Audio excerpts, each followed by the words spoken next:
Agradezco de todo corazón la facilidad y la oportunidad que nos brinda la Universidad de Cantabria, nuestra universidad, de tener esta intervención dentro de la actividad de la pastoral universitaria, esta magnífica conferencia que vamos a escuchar de labios de Monseñor Mario Iceta, obispo de Bilbao.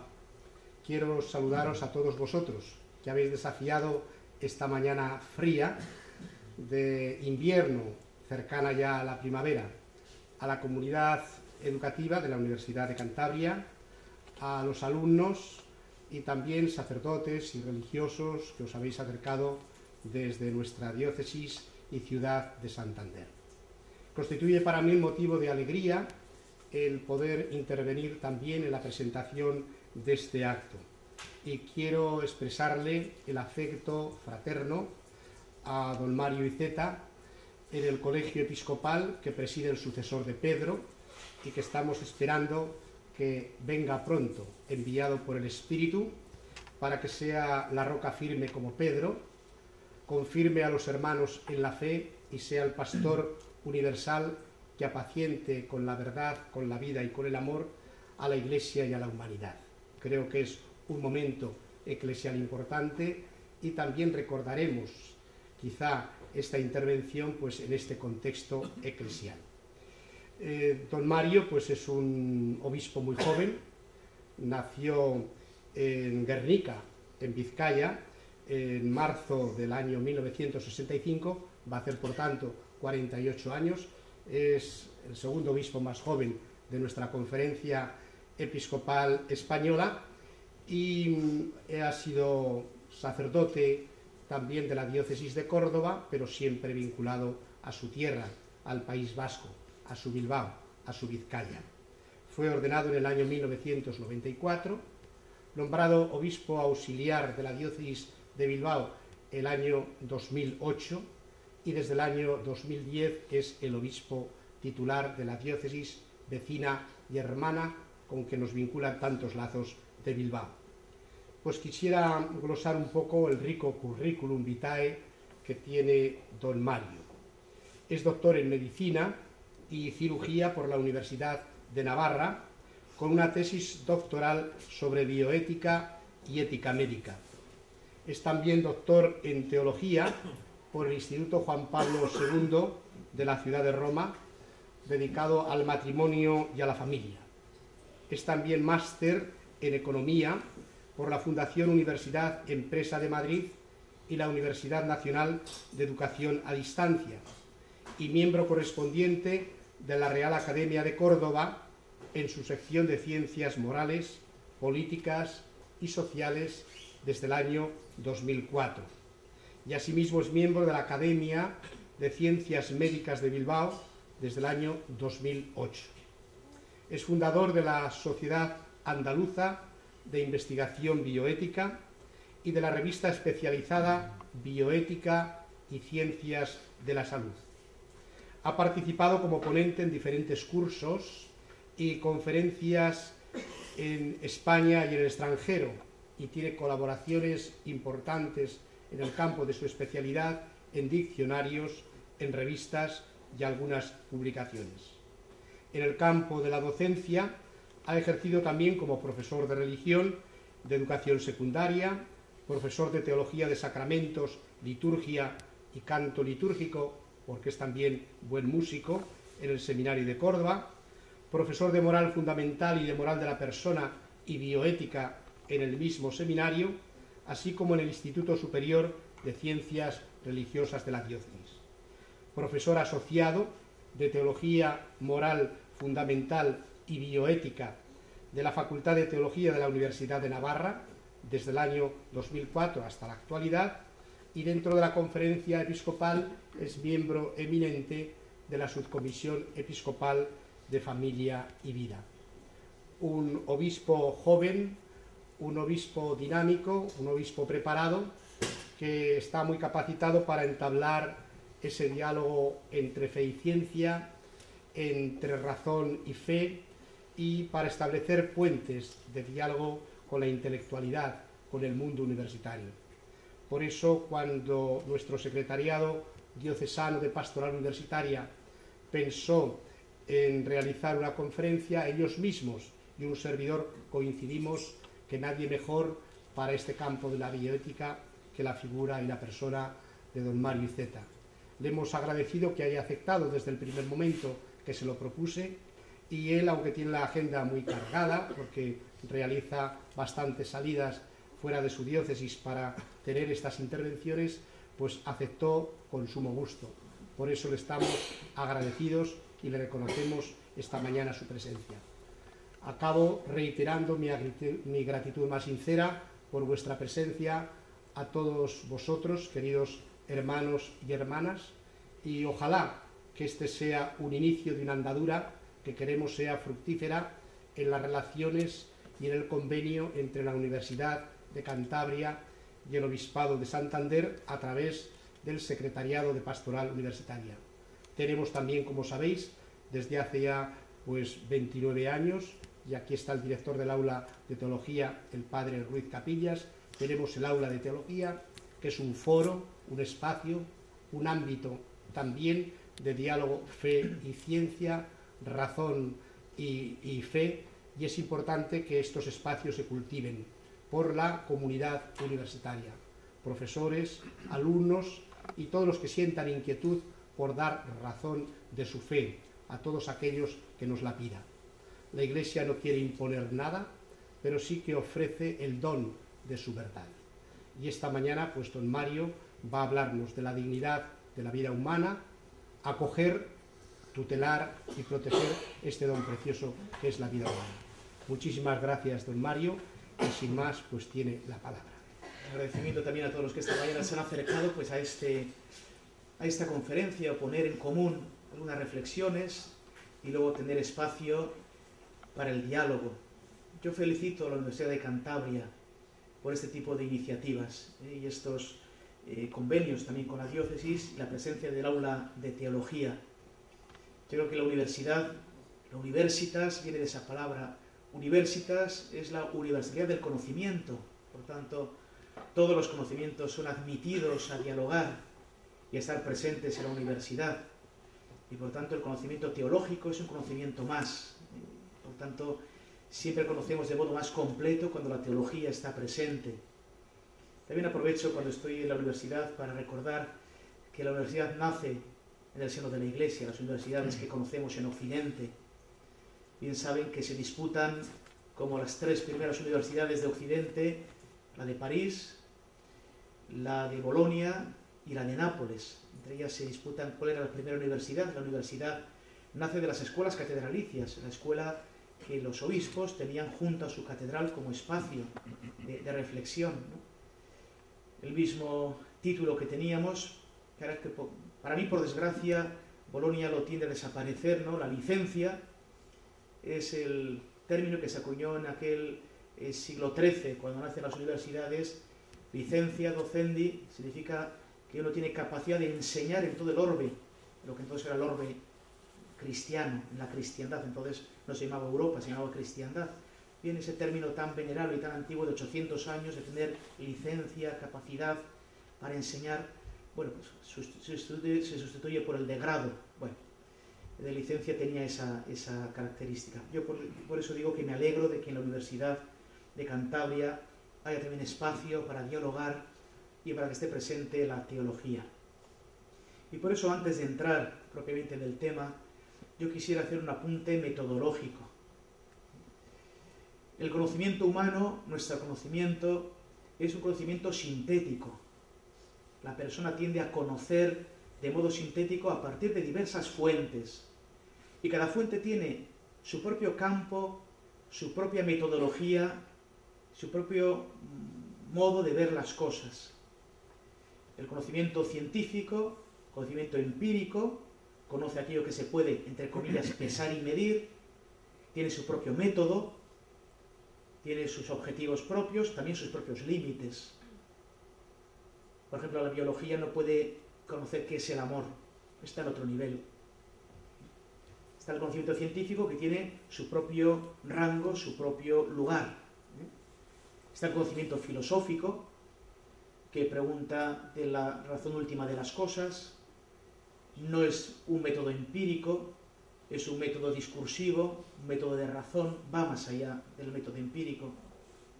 Está el conocimiento teológico, un conocimiento pues, que quiere penetrar en lo que conocemos como la revelación. La teología, decía San Anselmo, es el fides querens intellectum, la fe que busca entender. Evidentemente la teología, su campo no es la biología, cómo funciona la célula, no es campo de la teología. Cuando se decía, bueno, la Biblia se equivoca cuando dice que separó el sol con Josué tal, bueno, es que eso es un modo de hablar. Poco tiene que decir de la astronomía, de la teología, no es su campo. Ahora nosotros, como personas que conocemos, sí podemos hacer una síntesis del conocimiento científico, del conocimiento filosófico, del conocimiento teológico, pero respetando, como digo, sus campos, sus límites, sus métodos. El problema es cuando saltamos de uno a otro sin darnos cuenta que saltamos de uno a otro. Hay corrientes de pensamiento que dicen el único conocimiento válido es el científico. No hay otros conocimientos. ¿Bien? Es un conocimiento amputado, ciertamente. El conocimiento científico tiene, como digo, sus razones. Otros que dirán, bueno, desde la teología podemos conocer los últimos entresijos de la ciencia. Pues también es otro salto indebido. La teología tiene su campo, tiene sus límites, tiene su método. Lo importante, por tanto, es saber dónde pisamos, con qué herramientas estamos, pero cómo nosotros, como personas que podemos conocer la realidad, hacemos una síntesis del conocimiento. Y no hay campo más hermoso para esto que la bioética.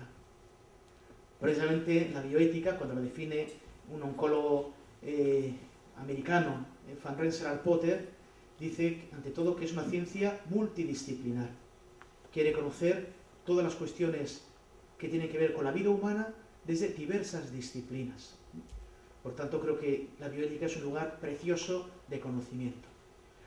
Yo, por tanto, esta mañana lo que voy a hacer va a ser conocer la vida humana desde todos esos ámbitos. Intentar hacer una síntesis. ¿Qué es la vida humana?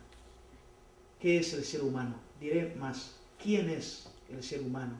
Es la pregunta que yo hoy quiero dar, o ofrecer algunas pinceladas para que podamos penetrar en este tema.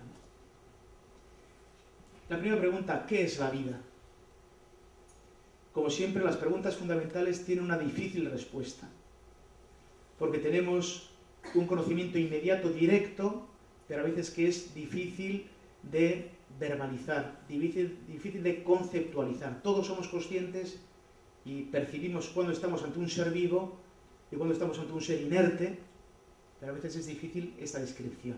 Pero vamos a intentar penetrar en qué es la vida y luego aterrizaremos en qué es la vida humana, que es la que yo en este momento, en la que nos interesa entrar en este momento. El fenómeno de la vida indica ciertamente un movimiento inmanente originado en el mismo ser, movimiento en sentido filosófico, es decir, la capacidad de algo, de una estructura, de un ser, de un ente, de desarrollarse autónomamente por sí mismo. Distinguimos cómo una planta se desarrolla por sí misma, a pesar de los condicionamientos que tenga alrededor y que necesita. La vida animal la distinguimos de la vida inerte. La vida inerte pues no tiene esa característica. Autónomamente funciona, se desarrolla. Y la individualidad de la vida se presenta como un organismo, algo que es individual, pero al mismo tiempo que tiene diversos organismos que se coordinan entre sí mismos, posibilitando la actuación como unidad autónoma. Por ejemplo, bien sabemos que hoy en día ha habido mucho debate sobre qué es la muerte cerebral. ¿Por qué se identifica que un individuo muere cuando hay muerte cerebral? Pues se identifica porque, aunque hay organismos que todavía funcionan, y eso posibilita los trasplantes, pero ya la persona no actúa como un todo. Ya el órgano que lo coordina no lo puede coordinar. Por tanto, el corazón lo puedes mantener funcionando porque funciona solo, puedes ventilar con un ventilador los pulmones, los riñones siguen funcionando, el hígado sigue funcionando, pero la persona hay muerte cerebral, por tanto la persona ha muerto. No se coordina como un individuo, no se coordina como un todo. Bien, pues frente a esta capacidad de conocer lo que es un ser vivo, aparece la originalidad de la vida humana personal. Desgraciadamente, la mentalidad actual tiende a no reconocer un lugar especial para el hombre, para el ser humano, entre los animales superiores. Bien sabemos que hoy en día existen postulados metodológicos evolucionistas. Yo no estoy en contra de la evolución, pero hay que entender qué entendemos por evolución y cuáles son sus estadios y cuáles son sus límites. El postulado metodológico implica una continuidad entre vida animal y vida humana. No habría un salto cualitativo. La vida humana es un animal superior más desarrollado. Bien, la biología, pues eso es lo que nos dice, bueno, y además sabemos que nuestro porcentaje de DNA que es común al cerdo o a la vaca es enorme, eso es el 90%, es una cosa tremenda, ¿no? Pero aquí tenemos que dar un salto a otro tipo de conocimiento.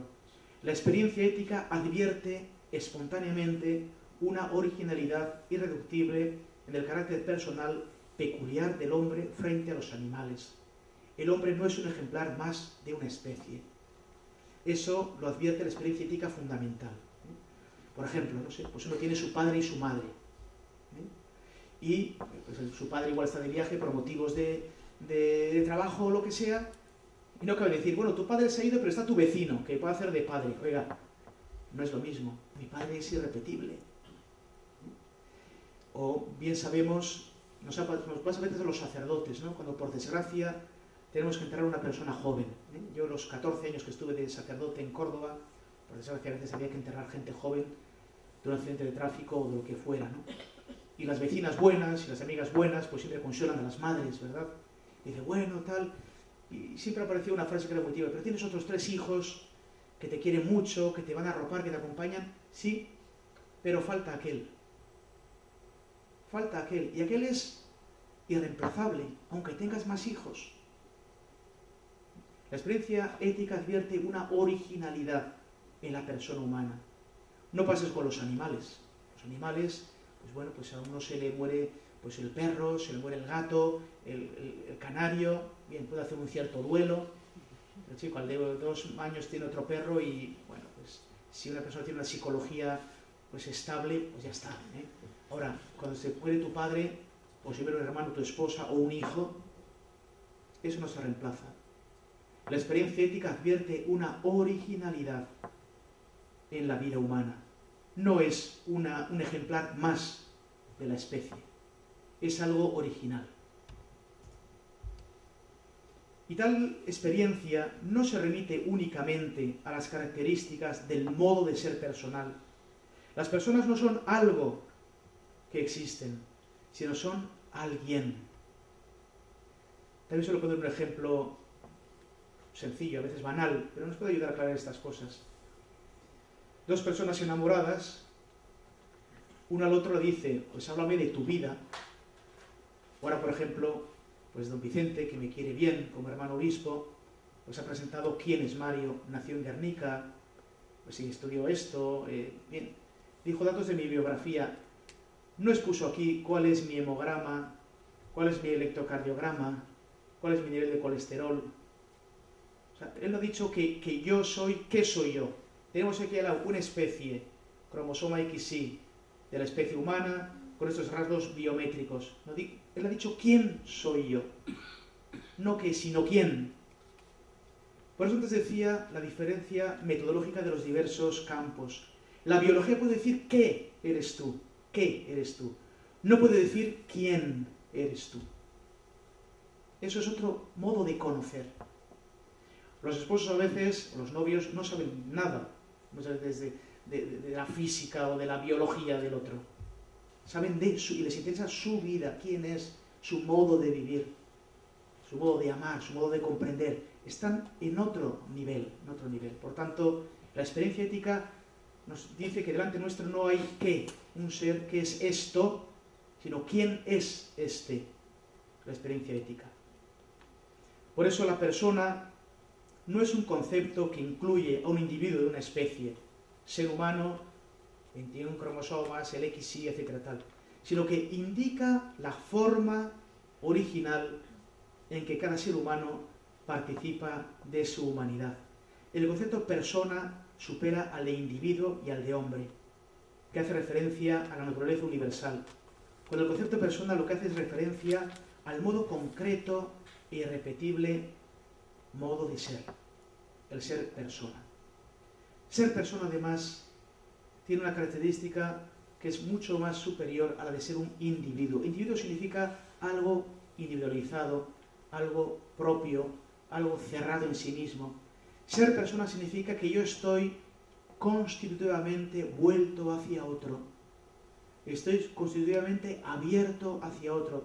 Por eso soy más que individuo, soy ser personal, abierto hacia otro. Y aquí salto, si quieren y me permiten, al conocimiento teológico. Jesús nos dice del Evangelio: quien quiera guardar su vida para sí, la pierde. Quien entrega su vida por amor, la gana. Está diciendo el Evangelio cuál es la dinámica propia del ser personal. El ser personal, para llegar a su plenitud, tiene que entregar la vida a otra persona y acoger la vida de otra persona. Uno solo se la realiza como persona cuando ama, cuando entrega la vida. Y quizá todos somos conscientes de esa experiencia que también es ética, ¿no? Cuando uno percibe que es amado y cuando uno ama a otros, se da cuenta que uno vive bien, es la vida buena. Uno se siente querido, se siente útil, se siente tenido en cuenta, se siente estimado, se siente amado, en último término.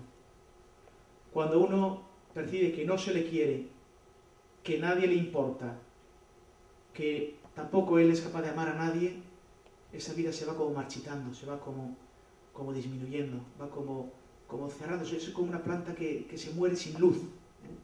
El último término, el ser personal, persona, amor, donación, es la dinámica propia del ser personal, que no es la dinámica propia de los animales, como veremos después. Y por tanto, el modo de ser humano es un modo de ser personal. Y esto lo percibe no la biología, que aquí no tiene nada que decir, lo percibe la experiencia ética original. Estoy hecho como un alguien capaz de darme y de recibir a otro alguien. Y así es cuando mi vida se realiza.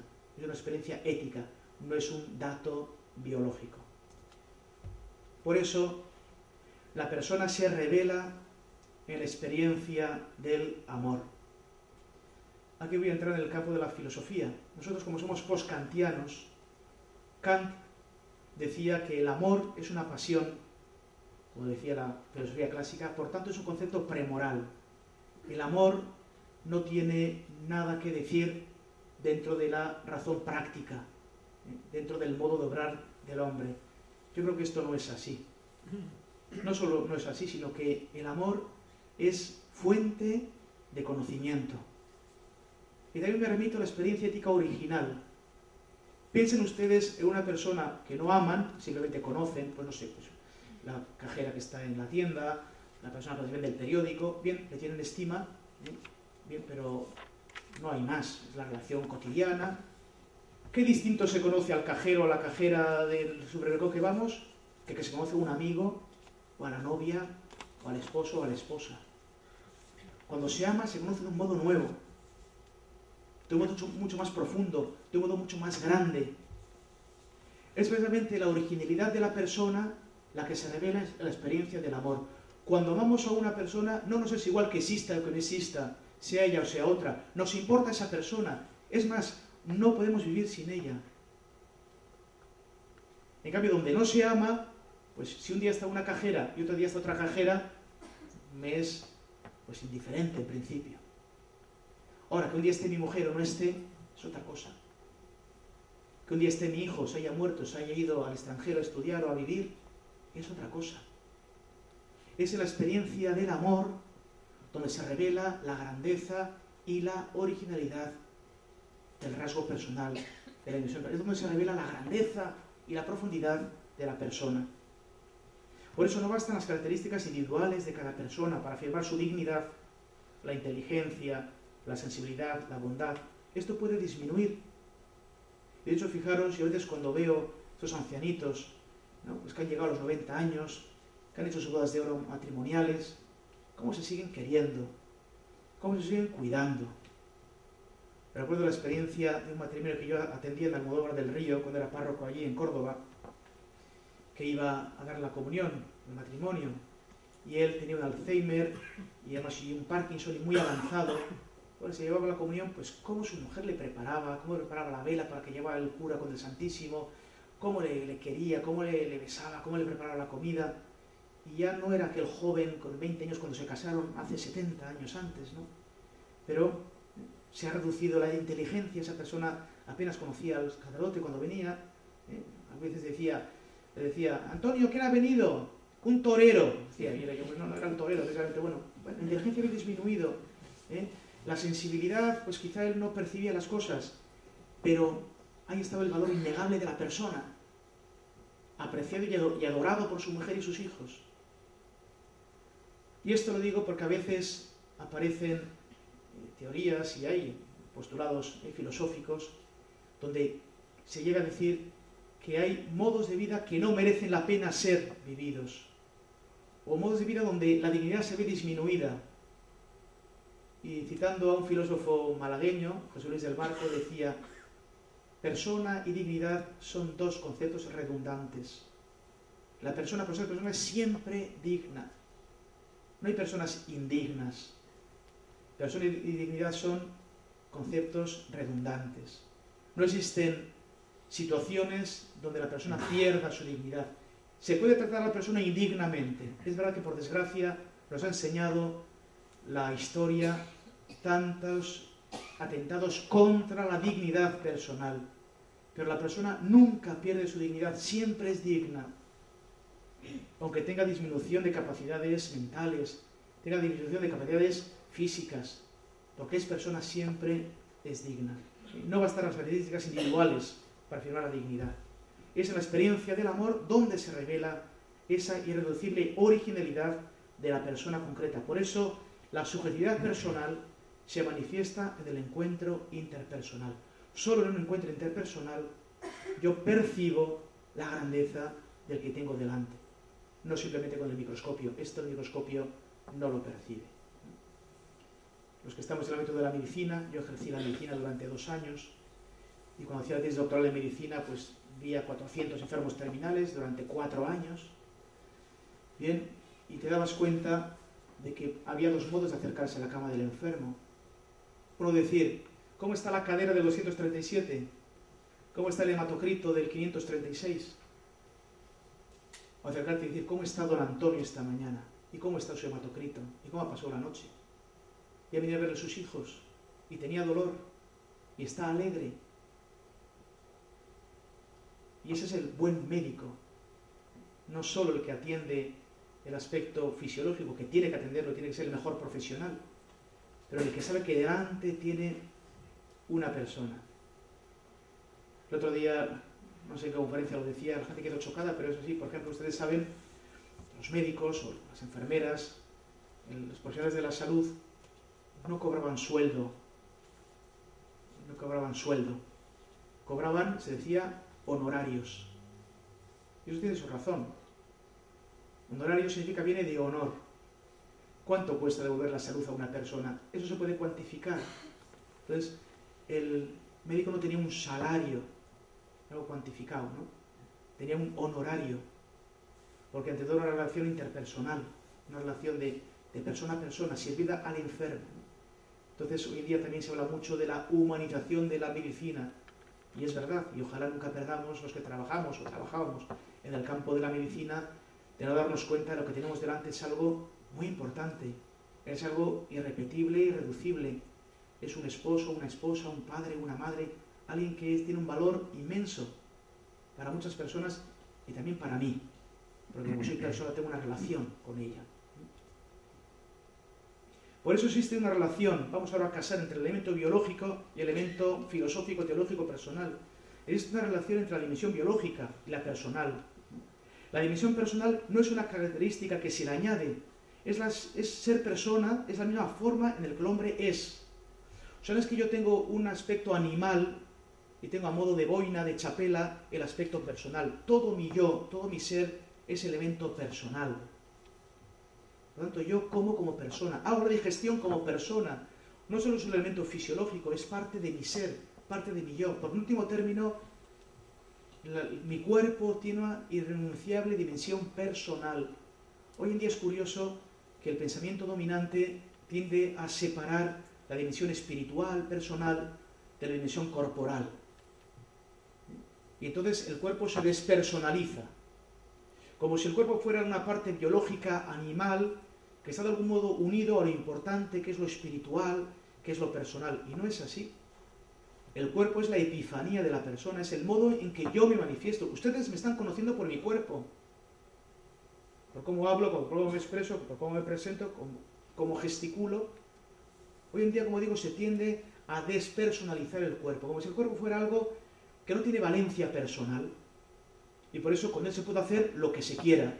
La famosa expresión, yo hago con mi cuerpo lo que quiero. Bueno, con el cuerpo hay que hacer lo que se debe, no lo que se quiere. ¿En qué sentido es lo que quiero? ¿No? Porque mi cuerpo tiene una valencia personal. Y todos mis actos corpóreos son actos personales. Lo veremos más adelante para el comienzo de la vida. Por eso pongo aquí que las funciones y procesos biológicos fundamentales no son en el hombre algo impersonal, como algo animal, sino actuaciones y relaciones también personales. De hecho, en nuestra tierra, el País Vasco, y aquí también en Cantabria, y en general en la civilización occidental, el comer no es algo puramente fisiológico, es algo cultural, algo interpersonal. Cuando tú dices a una persona y pasa, por ejemplo en Italia no es así, cuando esté en Italia es curioso, tú dices a una persona, ¿vamos a tomar café? Vamos. Ir a tomar café en Italia es, te ponen el ristretto, que es una gotita, haces trum y se acabó el café, ahí va. Aquí cuando una persona dice, vamos a tomar café, es quiero hablar contigo, y de paso tomaremos café. Y sabemos que los cafés duran mínimo media hora, mínimo. O las sobremesas, pues qué voy a decir, País Vasco y aquí.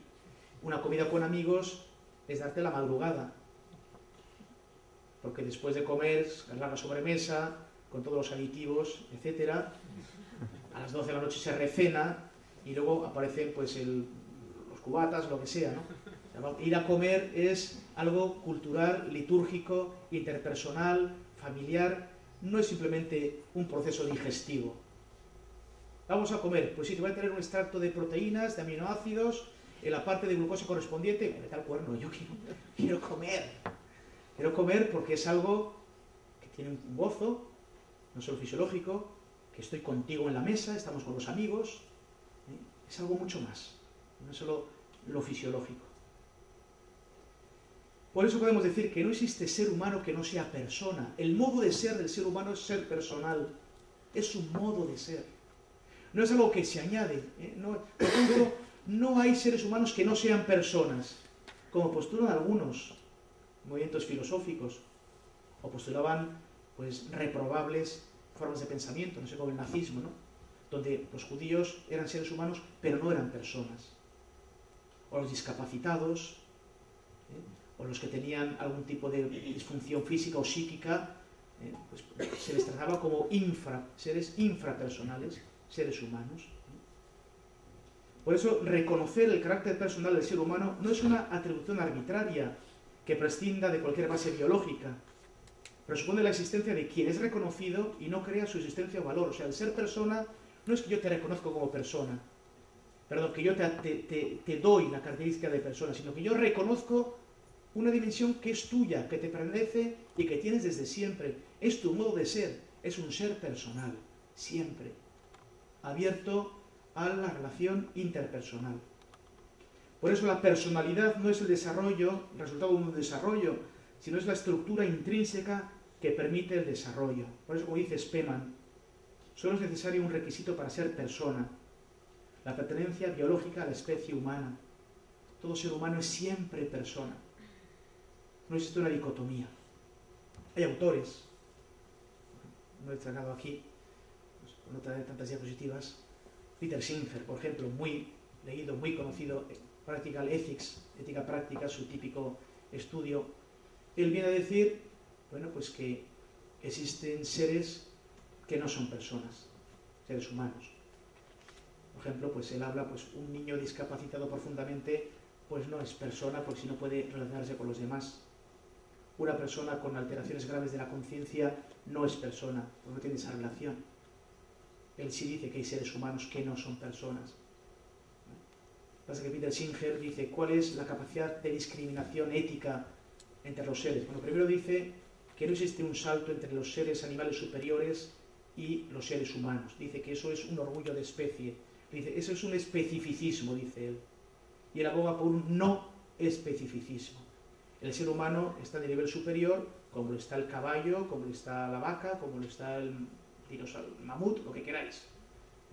No existe una especificidad. Dice, ¿cuál es el rango de especificidad para optar por el bien o el mal en los actos? Dice, será bueno aquello que puede aumentar socialmente el bienestar y disminuir el dolor, y será malo aquello que en conjunto en la sociedad será malo aquello que aumenta el dolor y disminuye el bienestar. Por eso dice, entre un niño bebé gravemente discapacitado y un caballo sano, tiene mayor valor el caballo sano que el niño discapacitado, dice Peter Singer. Porque el niño discapacitado gravemente produce sufrimiento a sus padres, a él, a la sociedad que hay que cuidarlo, y en cambio un caballo sano pues crea un valor, son cosas que bueno, ¿cómo se puede llegar a decir estas cosas? Quizás por darnos cuenta, como digo, de la experiencia ética fundamental. Sí hay un salto entre los seres vivos superiores y el ser humano, y la experiencia ética lo advierte así. La segunda parte de la charla, más breve, yo no me quiero cansarles, tiene 3 partes. La primera ha sido de tipo general, la segunda parte va a ser cuestiones del comienzo de la vida, por qué tutelar la vida en su comienzo, es lo que quiero yo ahora tratar. La tercera parte es las cuestiones al final de la vida, por qué tutelar la vida al final de la existencia, como los 2 lugares donde más discusión, más debate surge. Yo quisiera pues exponer algunas ideas. La Iglesia dice que el origen de la vida humana tiene su auténtico contexto del matrimonio y la familia, donde es generada por medio de un acto que expresa el amor recíproco entre el hombre y la mujer. Bien. Decía antes que es propio de la persona amar y ser amada, y que uno se realiza cuando entrega su vida, ama y entrega su vida, y cuando recibe la vida de otro o de otros, cuando ama. Bien. Y tenemos que decir en este momento que existen diversos tipos de amor. Yo no voy a entrar en la... Lewis tiene un hermoso tratado sobre los 4 tipos de amor, y bueno, en la historia de la filosofía hay muchos trabajos de 4, de 3, de 5 tipos, de muchos tipos de amor. Yo voy a referirme solo a 2 o 3, muy de andar en la calle, sin entrar en muchas disquisiciones, pero se entienden fácilmente, ¿no? Pues existe un amor de gente que conoces, pero que no vas más allá. Yo, por ejemplo, hoy les he conocido a muchos de ustedes, y como es la primera vez que les conozco, pues este tipo de amor, de conocerse, de un primer encuentro, de un primer conocernos quién es cada uno, nos hemos presentado y qué hace cada uno, y bien, tiene un signo propio que lo expresa. Yo les he dado la mano, un signo de saludo, de respeto, de primer conocimiento, bien. Luego existe el amor de amistad. El amigo ya se hace presente en la persona, el amigo tiene un espacio en el corazón, el amigo influye en tu vida y tú en su vida. Esto todos lo sabemos con nuestros amigos, nuestras cuadrillas, nuestros conocidos muy cercanos, y eso tiene también una expresión, ¿no? Pues a los amigos pues los abrazas. En nuestra cultura pues a las mujeres las besamos. En Andalucía, por ejemplo, también los hombres se besan. Yo, por ejemplo, lo recuerdo cuando bajé a Andalucía, en el País Vasco los hombres nunca nos besamos. Te sienta cómodo, ¿no?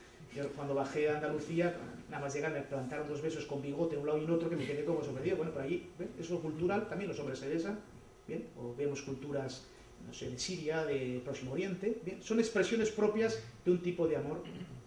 Los hermanos se besan, se abrazan, expresan así su cariño, se cogen del brazo, tal, se expresan así su cariño. Y el amor conyugal, que es un amor muy particular, es el único amor donde no solo nos abrazamos, tal, sino que además entregamos el cuerpo. Y vuelvo a repetir la valencia personal del cuerpo. En el amor conyugal, los cónyuges se entregan el cuerpo y reciben el cuerpo del otro. Eso no ocurre en los demás tipos de amor. Yo tengo un hermano, yo no recibo el cuerpo de mi hermano, lo recibe su mujer, mi cuñada. Y entonces hay que saber expresar en cada momento el tipo de amor que uno vive. Por eso también dirá la Iglesia, oye, aquellos que no tienen una relación esponsal, entregarse el cuerpo, quizás está poniendo un signo que no corresponde al amor que están viviendo. unas relaciones a veces inestables que se viven hoy en día, ¿no? Y uno entrega el cuerpo durante unos meses a una persona y luego eso se rompe y a los otros meses entrego a otra persona. Bueno, estoy quizá poniendo actos de entregar del cuerpo donde no hay unas características propias, donde yo puedo entregar el cuerpo, ¿no?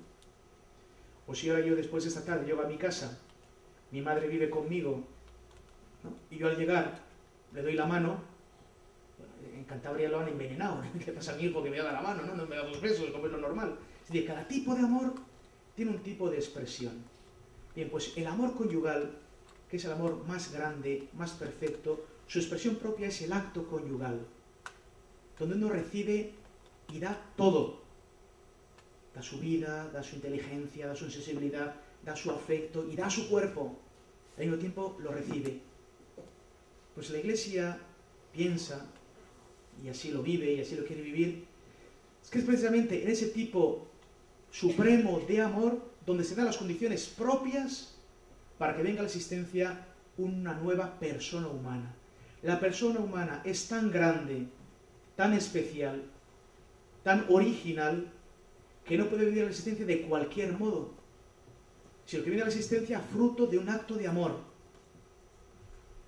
Y el acto de amor es precisamente el acto conyugal. Por eso la Iglesia defiende que venimos a la existencia en ese acto de amor.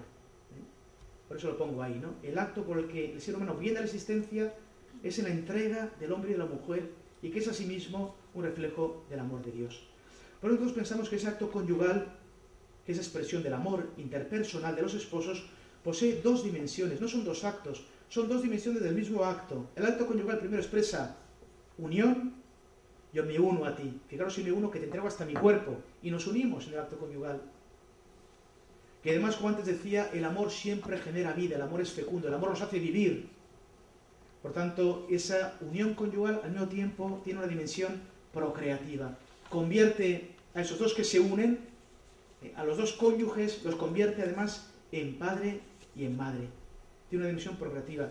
Y sobre ella procreativa, no digo reproductiva.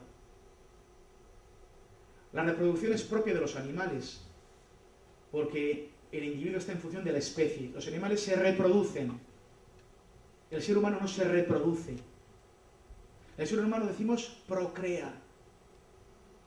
Porque no está el individuo en función de la especie, sino al revés, la especie en función del individuo. El individuo tiene la primacía, la persona tiene la primacía en nuestro modo de concebir las cosas, del modo del ser humano, tiene la primacía.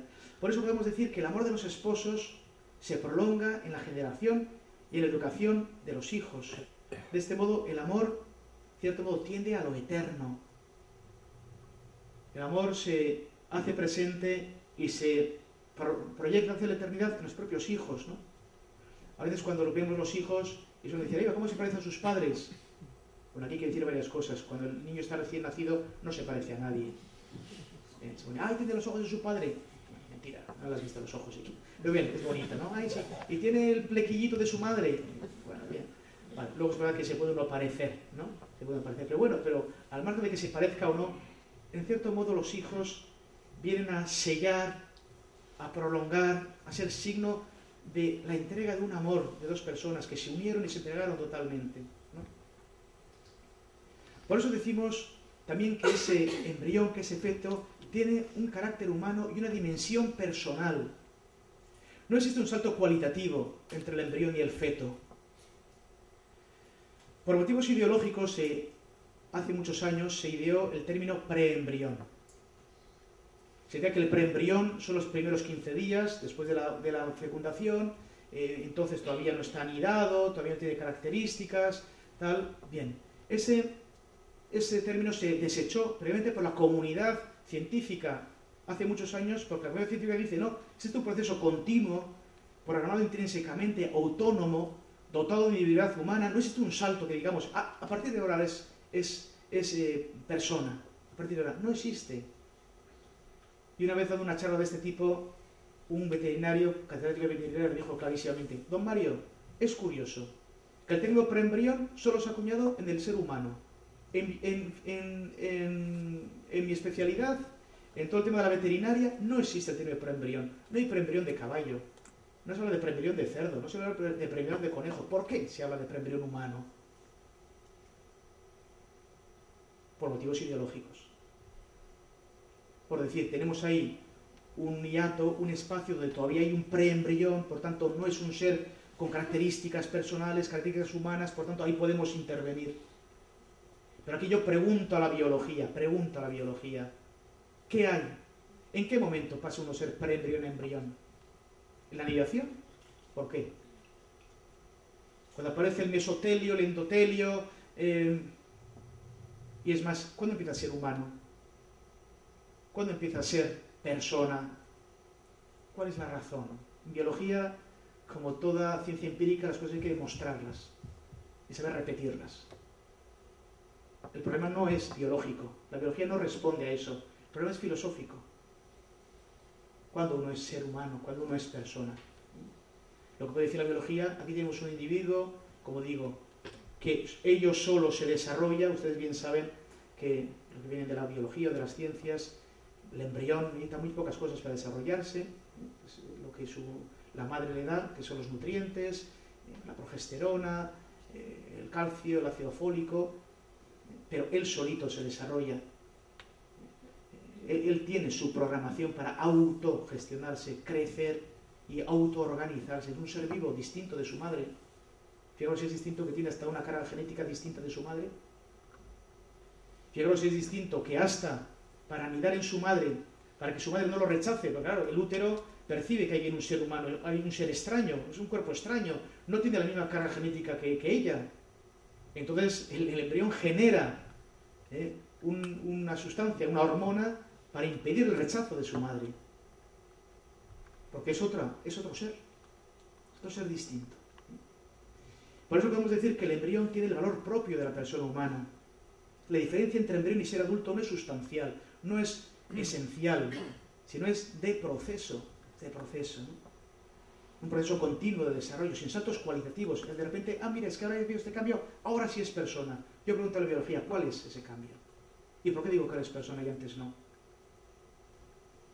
Por eso podemos decir desde la filosofía que la personalidad del hombre coincide con el acto existencial, que se actúa en acto, en filosofía, en el momento mismo de la aparición del nuevo ser, en el momento de la concepción. ¿Cómo un individuo humano podría no ser persona humana? Y pongo aquí Singer, que ya he hablado antes de él, y Engelhardt, que vienen a decir lo mismo. Existen seres humanos o estadios en que somos seres humanos, pero no somos personas. Y la pregunta es, ¿cuándo entonces empieza a ser persona?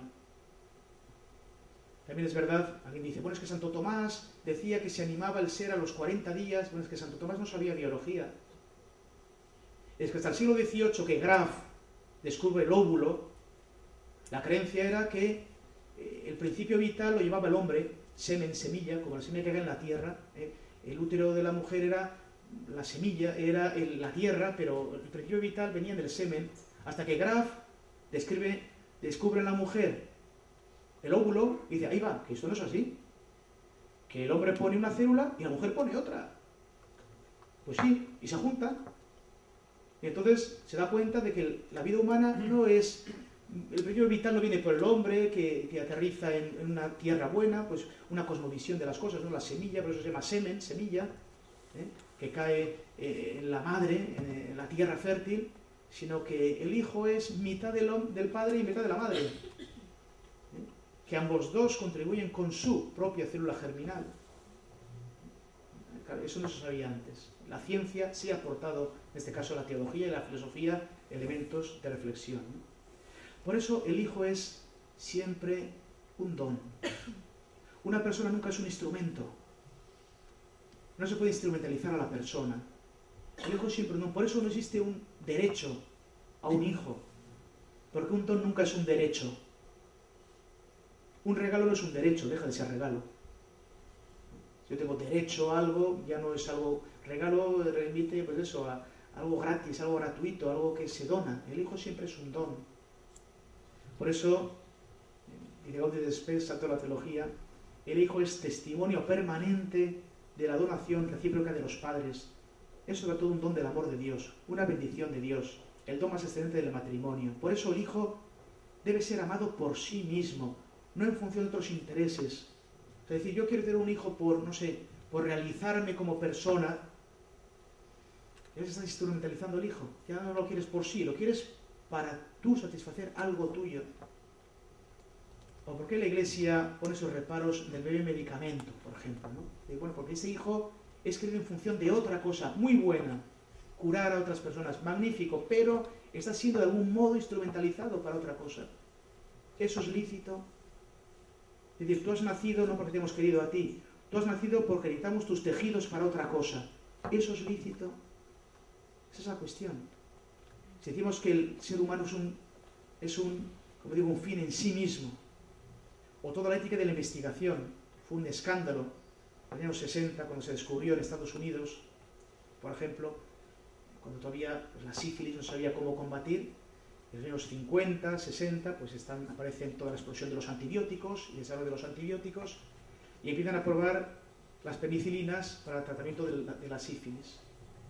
Y entonces pues hacen el método doble ciego, ¿no? A unos dar penicilina, a otros no, a ver quién se cura y a ver si la penicilina es efectiva. Pero ¿cuál era el problema? Que la penicilina se la daban a los blancos y no a los negros. Pero usted está instrumentalizando a la persona, encima en función de su color. Eso es inmoral. Y fue un escándalo terrible, se descubrió años después. Los pobres negros no recibían penicilina. Ellos de doble ciego, ellos eran del cero, el ciego. El doble eran los otros. Eso es inmoral. Entonces, por eso digo, el hijo, cuando viene a la existencia, ¿se la coge por sí mismo o se coge por otro tipo de motivos? Esa es la pregunta fundamental. No voy a entrar ya en el terreno de los derechos, voy a pasar a la tercera parte, ya para ir concluyendo, pues son ya la una. El cuidado de la vida anciana, enferma o terminal. Por tanto, como ven, al comienzo de la vida humana, la Iglesia tiene algo que decir y quiere dialogar con la filosofía. Y esas son las cuestiones que dejamos a la filosofía, que nos ilumine y que nos ayude. ¿Por qué el embrión es persona humana? ¿Por qué tiene dimensión personal? Es curioso que la Iglesia no subraya que el embrión es persona humana. Dice, debe ser tratado como persona humana. Porque es una cuestión filosófica que la dejamos en manos de los filósofos. Eso dice el documento Donum Vitae. El otro día lo hablaba esto en otra universidad, algunos como que se escandalizaron. Digo, no, lean el documento Donum Vitae número 5. Dice, no entramos en esa cuestión porque es filosófica, que lo vean los filósofos. Pero pensamos y creemos que es un ser humano que debe ser tratado como persona. Y así lo dice Donum Vitae. ¿No? Perdón, Dignitas Personae, que no corrige a Donum Vitae, que decía lo mismo. Donum Vitae fue el primer documento, el año 87, y 2007, a los 20 años, aparece Dignitas Personae. Muchos preguntaron, oiga, Dignitas Personae va a profundizar en lo que dice Donum Vitae. Y la Iglesia dice, no, es una cuestión filosófica, que los filósofos se ganen el pan, se lo trabajen ellos. Bien.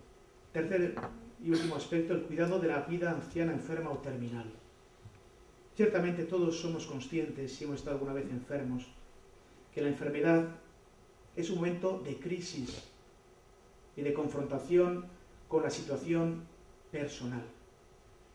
Si hemos tenido experiencia de estar enfermos o de estar ingresados en un hospital, yo la experiencia personal que tuve de un accidente de tráfico hace ya 20 años, 27 años, bueno, cuando tú te das cuenta que necesitas que alguien te ayude a vestir, que alguien te ayude a ir al baño, es una crisis. Uno piensa que es Señor del universo, se da cuenta un día que no puede comer solo, no puede vestirse solo, o no puede ir al baño solo. Entonces se te abre como la tierra bajo el pie, y lo mío era una cosa de trauma, bueno, era para un mes. Pero a uno le detectan, pues eso, una enfermedad degenerativa, la propia ancianidad, ¿no? O un cáncer grave y extendido. Es un momento ciertamente de crisis, ¿no? Por eso en estos momentos es cuando esta dimensión personal es más necesaria que nunca. Cuando uno necesita ser sostenido por otras personas, ¿no? Cuando uno necesita ser ayudado y dejarse ayudar. La verdad que es muy grande ayudar a otros, pero también es muy grande dejarse ayudar, porque es una tremenda cura de humildad. Tener que pedirle a otro que venga a ayudarte a ir al baño es una gran cura de humildad. Y entonces uno empieza a percibir que eso de ser Señor de la vida, igual nuestra vida está en mano de otro. igual nuestra vida depende de otro. Y es quizá cuando empezamos a darnos cuenta de que somos personas, necesitamos de los otros, no somos autosuficientes. Necesitamos más del cariño y de la ternura de los otros. Y dar a nosotros también ese cariño y esa ternura. Por eso es necesario proveer políticas, ¿no?, que creen condiciones que permitan a las personas sobrellevar incluso las enfermedades incurables y afrontar la muerte de una manera digna, como ese estadio supremo que a todos nos va a tocar. Yo recuerdo que un cura mayor, cuando estaba en Córdoba, me decía: pero vale, lo de morirse, digo, eso te lo dan todo hecho, me decía él, ¿no? Eso no hay que apuntarse en ningún sitio, ¿no? Te lo dan todo hecho, ¿no? Pero también hay dos modos de afrontar la muerte. Hay modos de decir, bueno, yo quiero seguir siendo dueño de todo hasta el final, y hasta quiero decir cómo morirme y cuándo morirme, o abrirse a un misterio que me supere y decir, bueno, yo entrego mi vida a otro, y en la mano de otro pongo mi vida, sabiendo que me va a curar y a cuidar, ¿no? El otro día leía de un mandatario, ¿no?, que acaba de fallecer, importante en el mundo, ¿no? Las últimas palabras dicen los periódicos eran: no me dejéis morir, aferrándose al último hilo de vida, no me dejéis morir. El modo cristiano de morir es otro, de decir, bueno, es que mi vida está en manos de otro, y él sabe lo mejor para mí. Evidentemente, yo lucharé contra el sufrimiento, lucharé por mantener la calidad de vida, y así la ciencia y la medicina avanzan, y eso es bueno y bendecido por la Iglesia.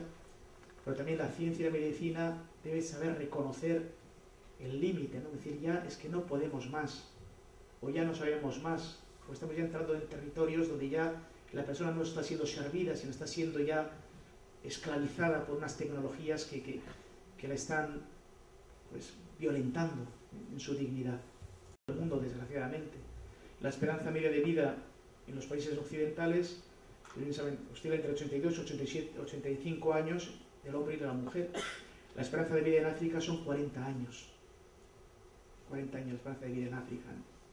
Entonces es verdad que el ingenio del hombre y la ciencia, pues, ha producido avances y desarrollos espectaculares, buenos, magníficos, ¿no? También a veces a costa de un precio alto, ¿no? Enfermedades nuevas que antes no se conocían, el Alzheimer no se conocía, el Parkinson era muy limitado, porque la gente se moría con 40 y 30 años, entonces no había tiempo de desarrollar Alzheimer, ni de desarrollar Parkinson habitualmente. También hay Parkinson de jóvenes, ¿no?, pero es más enfermedad también de mayores, ¿no? Y es precisamente en estos momentos de debilidad es cuando nos damos cuenta de que la vida de toda persona es siempre un don y siempre es un misterio. Y precisamente del respeto, de la tutela, de la defensa de la vida humana en todas sus fases, depende la calidad auténticamente humana de una convivencia y de una sociedad. ¿Cuál es el indicador fundamental para medir el grado de calidad de una sociedad? Yo creo que un indicador fundamental es cómo trata y cuida a la persona debilitada y disminuida por la enfermedad. ¿Cómo la cuida? Eso es como las películas que vemos, ¿no?, cuando se hunde el Titanic o se hunde un barco. Se supone que el capitán salta el último, es el que cuida de todos. ¿Qué pensaríamos si el capitán salta el primero con la tripulación? Ahí os quedéis todos. ¿Qué pensaríamos? Sin vergüenza, pensaríamos, ¿no? Pero claro, esto también hay que probarlo. ¿Por qué? Por lo que decía antes, ¿no? Para vivir una vida digna y ser una vida grande hay que entregar la vida, ¿no? Esto que para nosotros todavía es evidente, en muchos lugares ya no es evidente. Recuerdo una vez en un país del centro de Europa, una conversación de este tipo, alguien dijo una serie de cosas y él dijo, oye, si tú actúas así es que tú eres muy egoísta.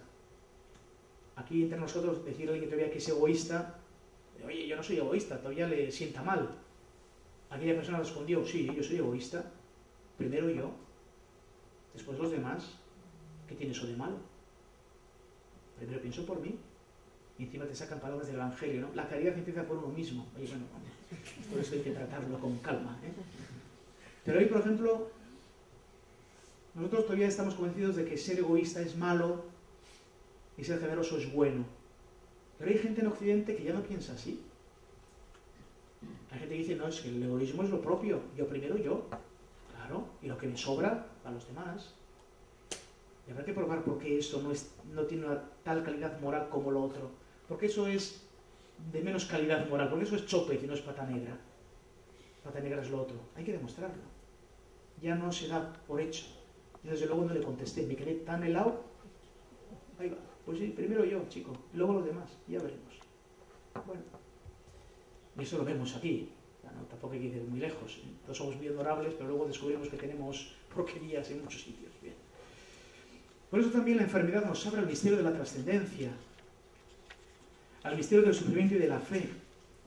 El Papa Benedicto XVI, en su hermosísima encíclica, que yo os animo a leer, la segunda Spe Salvi, sobre la esperanza, dice: el sufrimiento es escuela de esperanza. Yo también del sufrimiento aprendo a esperar.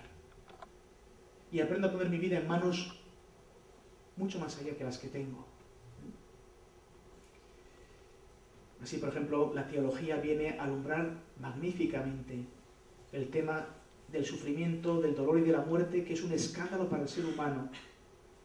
Y que además yo no conozco, si alguien lo conoce me lo puede decir por caridad, no conozco sistema filosófico que dé una respuesta satisfactoria mínimamente al tema de la muerte, si no es que sea un derrotismo. Yo ayer hablaba con el diácono que me acompaña siempre, hablaba de Heidegger, hablaba de Sartre, ¿no?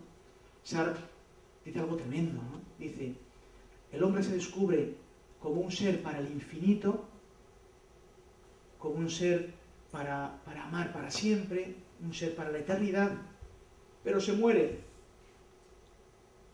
Por tanto, él describe Sartre al hombre como una pasión inútil. Estamos hechos para algo que nos ilusiona y no podemos alcanzar. Eso es macabro, eso es tremendo. Resulta que pensamos ser, vuelvo a poner la frase del que he dicho antes, una persona poderosísima en su país. Oye, se ha muerto, necesita 1,5 metros de tierra, como tú y como yo. Déjate de historias.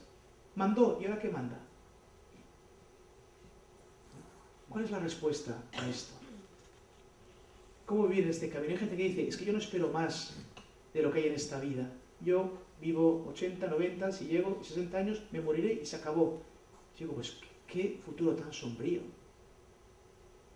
Qué futuro tan corto, y además contradice radicalmente lo que mi corazón espera.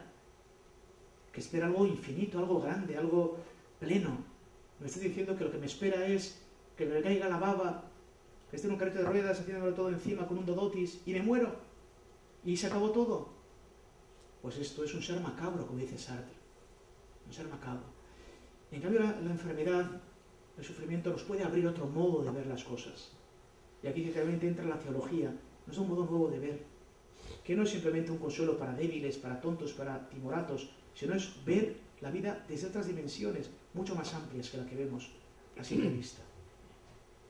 Por eso, ante la enfermedad terminal, hay dos caminos no acordes a la dignidad humana, que están en los dos extremos, y un camino que es el acorde a la dignidad humana. ¿Cuáles son los dos extremos no acordes? Uno, el que se pasa, que es el encarnizamiento terapéutico, la obstinación terapéutica, ¿no? Mantener uno vivo por encima de todo. Venga y adelante, ¿no? Pero todavía respira, pues sigue, manténlo tal. Oye, que está hecho polvo, le salen las infecciones por las orejas, se le sale infección por todas partes, pero hay que mantenerlo vivo a toda costa. Encarnecimiento terapéutico, el que se pasa. Y es el que no llega. Ante el sufrimiento, elimíname. Yo quiero decir cuándo y cómo, ya, dame mañana la pastilla. No llega. Los dos se sitúan fuera del ámbito de la medicina. Porque el ámbito de la medicina previamente es servir y cuidar la vida, no decidir sobre ella. Servir y cuidar la vida. Y además, de modo particular, la más debilitada. Recuerdo que si el Señor no se llega a cruzar por mi camino, yo a día de hoy espero hubiera sido traumatólogo. Me gustaba la traumatología, los huesos, los martillos, los tornillos. Bien, recuerdo que estando de alumno interno en traumatología, veíamos que había un médico en Estados Unidos y que las caderas que hacía todas perfectas, 100%. Bueno, siempre en cualquier intervención quirúrgica, pues siempre hay un rango de error, es humano, ¿no? Pues, bueno, caderas salen todas bien, pero siempre hay 2 o 3 que no han quedado bien. Válvulas cardíacas salen bien, pero siempre hay 3 o 4 pues, que mira, no funcionan correctamente. Como nos pasa con el coche, cuando le sale malo, y eso es propio de lo humano. Este todo 100%. Yo recuerdo que el jefe de trauma me decía: oye, como era estudiante, vete a ver su bibliografía, vete a ver lo que hace este hombre, vete a ver cuál es la ficha técnica de sus trabajos, etc. Bueno, yo investigué, claro, enseguida se vio porque le salían 100%. Le dije al jefe, mire, no es mejor que nosotros. No, ¿por qué? Mire, porque solo opera varones menores de 40 años. Claro, así salen todos bien. No hay osteoporosis, no hay hipertensión, el hueso está duro, se cimenta bien la prótesis.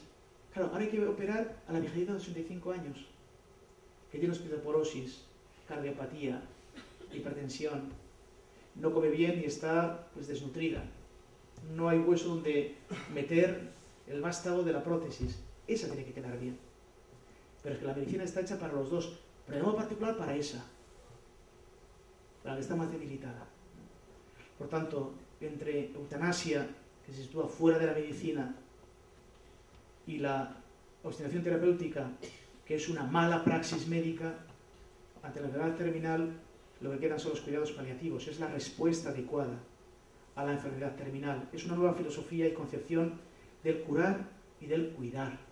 Ante un enfermo terminal o incurable hay mucho que se puede hacer para mantener y sostener la calidad de vida.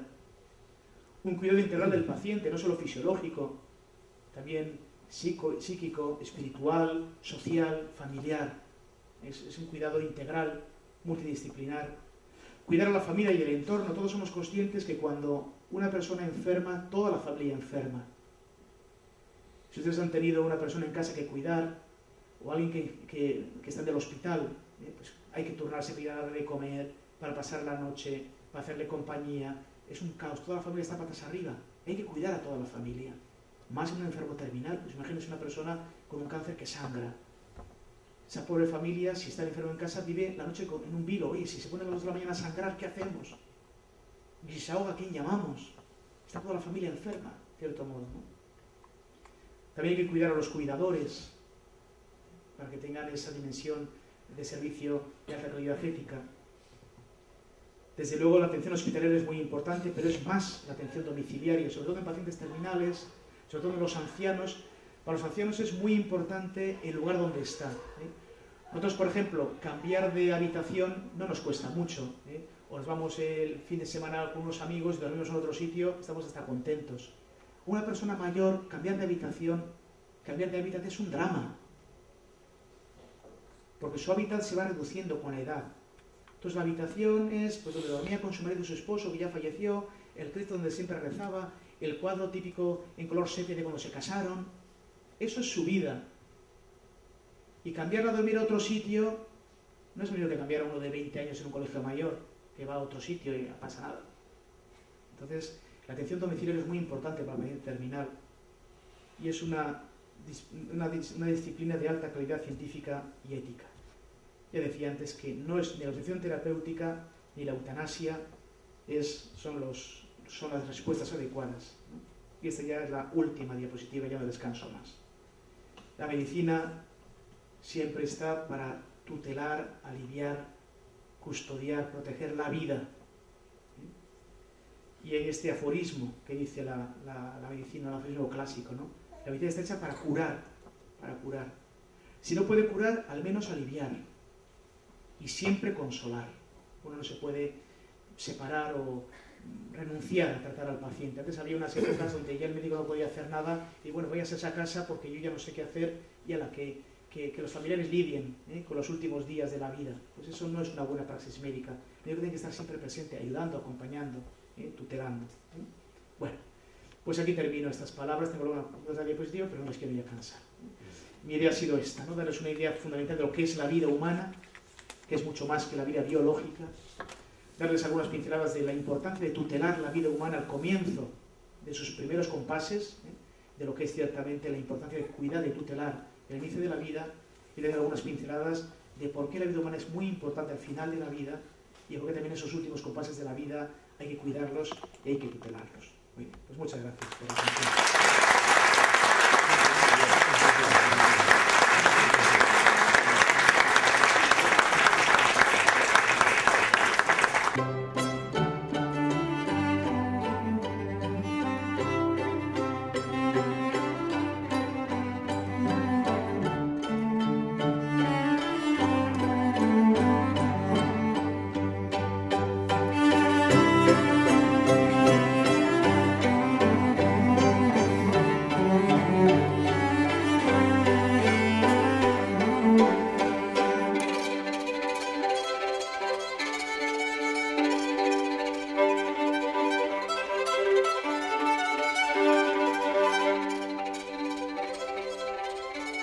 Gracias.